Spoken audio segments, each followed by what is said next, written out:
जय हिंद साथियों, नमस्कार। ये वीडियो मेरा मैकेनिकल इंजीनियर्स के लिए है। आप सब लोगों के बीच में लाइव हूँ। अगर आप लोगों को लाइव में डाउट नहीं दे पाया तो प्लीज़ आप लोग बाद में पूछ लीजिएगा। एसएससी जेई 2025 मैकेनिकल इंजीनियरिंग का सिलेबस डिस्कशन करेंगे, कैसे सिलेबस जीरो से अपनी प्रिपरेशन को स्टार्ट करके मैकेनिकल में भी एसएससी जेई में सिलेक्शन लिया जा सकता है। तो इस वीडियो का एक एक सेकेंड इंपॉर्टेंट है, बहुत रैपिड करेंगे। और आप लोगों से गुजारिश है, वीडियो देखने के बाद अगर इन्फॉर्मेशन अच्छी लगी तो चैनल को सब्सक्राइब एंड वीडियो को लाइक जरूर करिएगा। चलिए शुरू करते हैं। सबसे पहले तो मैं आपको बता दूं, अगर आपको किसी भी तरह के हेल्प की जरूरत पड़े इस नंबर पर फोन करिएगा, मैकेनिकल से संबंधित किसी भी तरह के कोर्स के लिए, क्योंकि मैकेनिकल में आप लोगों को बहुत सारी चीजें हैं। अच्छा, मैं एक चीज मैं प्रीवियसली वीडियो में बताया था कि एसएससी जेई में ऑन एन एवरेज कितनी वैकेंसी होती है, कितने नंबर ऑफ फॉर्म भरे जाते हैं, आप लोग यहाँ पे देख सकते हैं। तो वैकेंसी अगर एक्सपेक्टेड है 1415 आपका 2025 में आ जाए। और यहाँ पे ये देखिएगा, मैकेनिकल इलेक्ट्रिकल का कंबाइंड कट ऑफ बनता है, तो अराउंड सीबीटी 1 में आपको करीब 140-41 नंबर आपको चाहिए। एनी हाउ आपको अगर सिलेक्शन लेना है, मिनिमम कट ऑफ में बात कर रहा हूँ। बाकी जितना ज्यादा स्कोर रहेगा वो तो अलग चीज है। और आपको पता है कि जून की 30 जून को आपका नोटिफिकेशन आना है और आपके पास अक्टूबर में पेपर होना, तो समय भी नहीं है आपके पास। याद रखिएगा, आपका मई ऑलमोस्ट खत्म होना था, जून जुलाई अगस्त सितंबर अक्टूबर, मतलब 5 महीने का सफिशियंट टाइम है। और अगर मैं बात करूं सीबीटी 1 में ऑन एन एवरेज रिसेंट देखा जाए तो सब्जेक्ट का वेटेज ये आपका रहा है।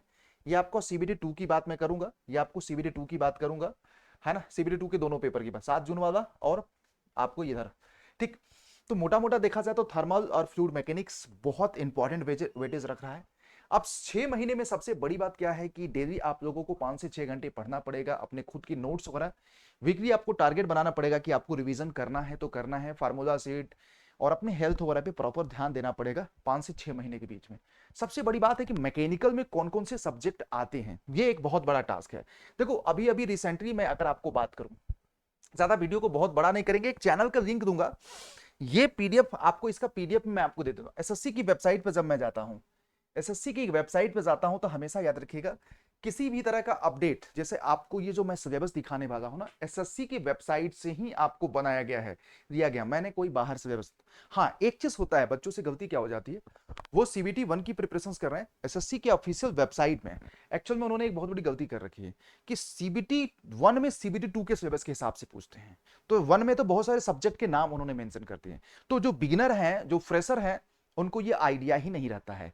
तो मेरे भाई, आप सबको अपनी प्रिपरेशन सीबीटी 2 के सिलेबस के साथ, यहां से सिलेबस डाउनलोड करोगे तो एग्जैक्ट में जो बताने वाला हूं वो आपका है। देखो, एसएससी जेई में मैकेनिकल इंजीनियरिंग के सब्जेक्ट का वेटेज अगर देखो तो ये आपका रहता है। ये ऑन एन एवरेज आपको सब्जेक्ट का वेटेज प्रीवियस ईयर में देखा गया है। तो अपनी तैयारी इसी हिसाब से करो मेरे भाई, अपनी तैयारी इसी हिसाब से करो। मैं आपको बता रहा हूं, रिसेंट की चीजें बदल चुकी हैं प्रीवियस ईयर के कंपैरिजन में।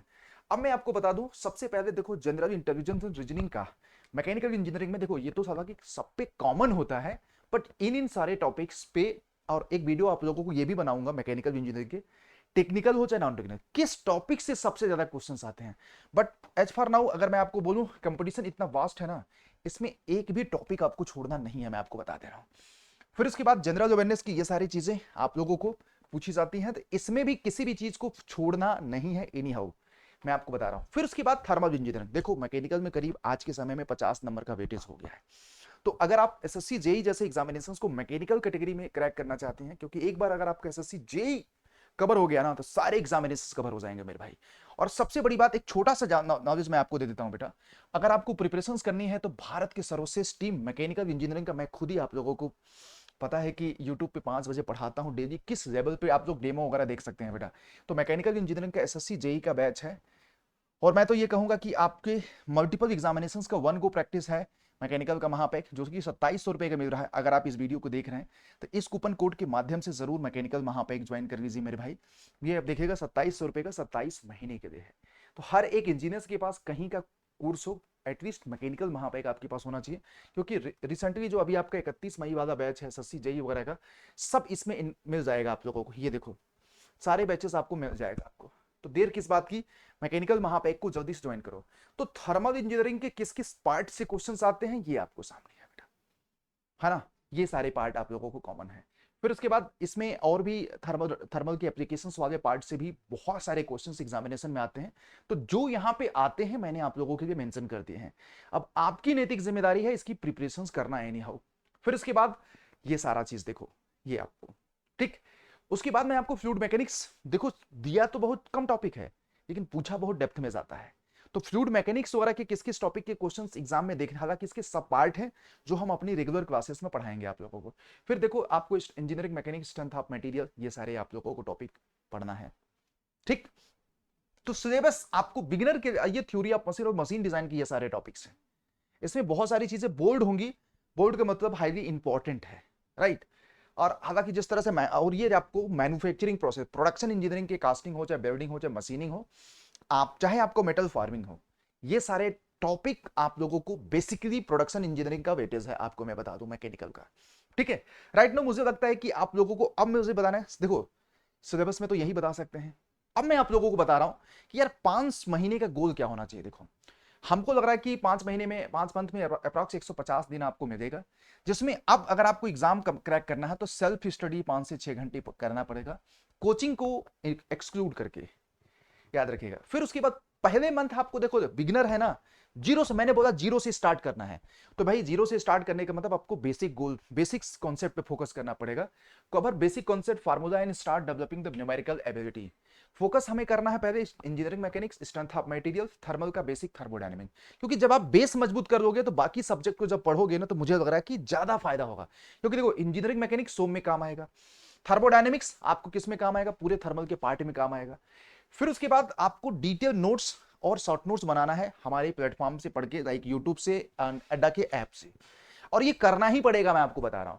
फिर उसके बाद पैरेलली आपको शॉर्ट नोट्स और फार्मूला सीट बनाना ही पड़ेगा, क्योंकि रैपिड रिवीजन इसी से काम आएगा।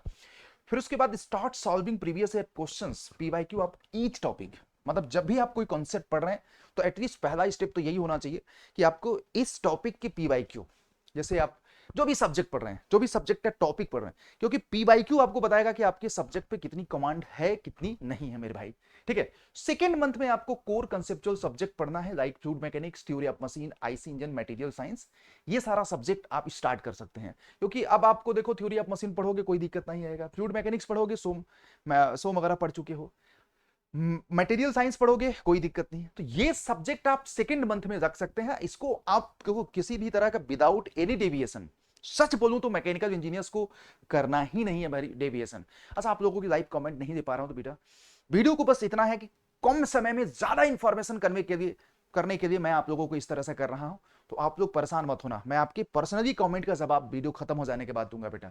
फिर उसके बाद don't waste your time, multiple sources, आप लोगों से गुजारिश है कि प्रिपरेशंस के दौरान मल्टीपल सोर्सेस पे इधर उधर वंडर करने से अच्छा है एक जगह स्टिक रहो, आपको सिस्टमैटिक प्रिपरेशन हो जाएगी बेटा।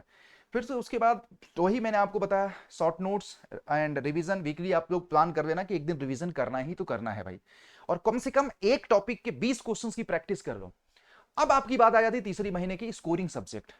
स्कोरिंग सब्जेक्ट आपको पता है कि production engineering, refrigeration and air conditioning, general awareness और रीजनिंग, जो पेपर 1 में सबसे ज्यादा इंपॉर्टेंट है, क्योंकि इन सब्जेक्टों पे भी कमांड बनाना है जाते जाते भाई, है ना। तो ये सारे सब्जेक्ट को सेम मैनर में आप पढ़ते जाइए। बाकी आप लोगों को इसमें अब इतना फ्रिक्वेंट हो चुके हैं कि अब टेस्ट वगैरह भी देना शुरू कर सकते हैं, ठीक है। और रीजनिंग के पीवाईक्यू कम से कम डेली एमसीक्यू एक तो लगाइए ही लगाइए, उसी तरह से डेली करंट अफेयर 30 मिनट आप लोगों को देना है, क्योंकि अब का जो चीज याद रहेगा ना एग्जाम तक आपका जाने वाला है भाई। इसीलिए इस चीज को मैं थोड़ा सा लास्ट में रखा हूं, मैं आपको बता दूं, क्योंकि ये चीजें पहले पढ़ लोगे भूल जाओगे, तो हम कह रहे हैं कि लास्ट में थोड़ा सा पढ़ोगे, तो क्योंकि स्कोरिंग है भाई, रीजनिंग 50 नंबर का, जीए 50 नंबर का, और लास्ट की चीजें आपके दिमाग में एकदम बैठी रहेंगी यार। तो अगर ये रणनीति अपनाओगे तो मुझे लग रहा है कि मैक्सिमम चीजें एग्जाम में जाएंगी और एफर्ट आपका मिनिमम लगेगा मेरे भाई। चौथे महीने में आप लोगों को basically full length mock test plus revision phase आपको रख देना है। एंड बाकी मैं आपको बता दूं, एक मॉक टेस्ट आप लोगों को एवरी 2 डेज में आपको देना पड़ेगा, और अपने मॉक टेस्ट को एनालाइज करना, अपने मिस्टेक को, डोंट स्किप मिस्टेक, क्योंकि अगर आपने अपनी मिस्टेक को स्किप कर दिया तो फिर मॉक टेस्ट का कोई मतलब नहीं है, मैं आपको बताऊं। और टाइम मैनेजमेंट और स्पीड पे फोकस रखना है। नेक्स्ट आपको फाइनल मंथ जो आ जाता है मेरे भाई, maximise and fill the gap, goal आपका जो भी है अल्टीमेटली एसएससी जेईई क्रैक करवाना है मैकेनिकल कैटेगरी में ना, तो आपको अपने स्कोर को मैक्सिमाइज करना है, और मॉक टेस्ट वगैरह दे करके भाई क्या करना है, अपने गैप को फुलफिल करना है। अल्टरनेट डे पे एक मॉक दीजिए, एक रिवीजन करिए, focus on weak topic, solve PYQ again, फिर revise paper 1 GK and reasoning daily, क्योंकि ये 100 नंबर का आता है। और बाकी पीवाईक्यू किसका लगाना है भाई? टेक्निकल का। और बाकी अल्टरनेट मॉक प्लस रिवीजन आपको टेक्निकल नॉन टेक्निकल दोनों का। ये हमारा 5 महीने का गैप है, इसमें याद रखिएगा। जब आप यहां पे पहले महीने फोकस करोगे मेरे भाई थर्मल, तो वो आप कोशिश करो थर्मल के सारे पार्ट कर लो, चाहे आईसीआरएसी पावर प्लांट सब कर लो तो ज्यादा बेटर रहेगा। हो सकता है इसको करने में 1.5 महीने लग जाए, कोई बात नहीं, देखो अपनी अपनी प्लानिंग होती है, लेकिन इस तरीके से करोगे तो मुझे लग रहा है कि आपके सिलेक्शन के चांसेस बहुत ज्यादा होंगे। तो एक ऐसा वीडियो जो मुझे पता नहीं क्यों मुझे लग रहा था कि अपने मैकेनिकल वॉरियर्स को देना चाहिए, जिसमें प्रिपरेशंस को बच्चे जीरो से स्टार्ट कर सकते हैं। सिलेबस बता दिया, कटअप बता दिया, वैकेंसी का ट्रेंड बता दिया, और सब्जेक्ट वाइज डिस्ट्रीब्यूशंस बता दिया, कैसे 5 महीने को डिवाइड करके अपनी प्रिपरेशंस को कर सकते हो, ये सारी चीज बता दिया। और अगर इंफॉर्मेशन अच्छी लगी तो वीडियो को सब लोग यार, जितने लोग देख रहे हैं, please subscribe this channel and video को लाइक जरूर कर देना। एंड उम्मीद करते हैं अगर आपको प्रिपरेशंस में जरूरत पड़ी तो पूरी जान लगा देंगे यार आप लोगों की प्रिपरेशंस में। मैकेनिकल कैटेगरी के बच्चों के लिए आपको पता है कि कितना सुपर एक्टिव होकर के चीजों को आप लोगों को कन्वे करता रहता हूं। तो आप सब लोग यार यहाँ पे मैकेनिकल इंजीनियरिंग का बैच भी 31 तारीख को आ रहा है, आप 2 जून को आ रहा है मैकेनिकल का संकल्प एसएससी जेईई 2025 का। आप इसको ज्वाइन कर सकते हैं by using the referral code Y201। इस कोड से आप ज्वाइन कर सकते हैं बेटा। या एक नंबर मैं आपको दे रहा हूँ, इस नंबर पे फोन करिए, 2099 रुपए का है। या आपको सिंपली आपको कुछ नहीं करना है मेरे भाई, एक नंबर है, इस पे फोन कर दीजिए, हमारी टीम आप लोगों को गाइड कर देगी। अदरवाइज मैंने प्रोसीजर बता दिया, डायरेक्ट आप ज्वाइन कर सकते हैं। तो ये नंबर है आपका, ठीक है। Thank you, bye bye, take care, good morning, good evening, जय हिंद साथियों, मिलते हैं। और किसी भी तरह के डाउट के लिए कमेंट पे जरूर पूछना, और एक टेलीग्राम का लिंक दूंगा कमेंट में, उसको जरूर ज्वाइन कर लेना इस पीडीएफ्स के लिए और फर्दर हमारी सारी जानकारी के लिए हमसे बातचीत करने के लिए। Thank you.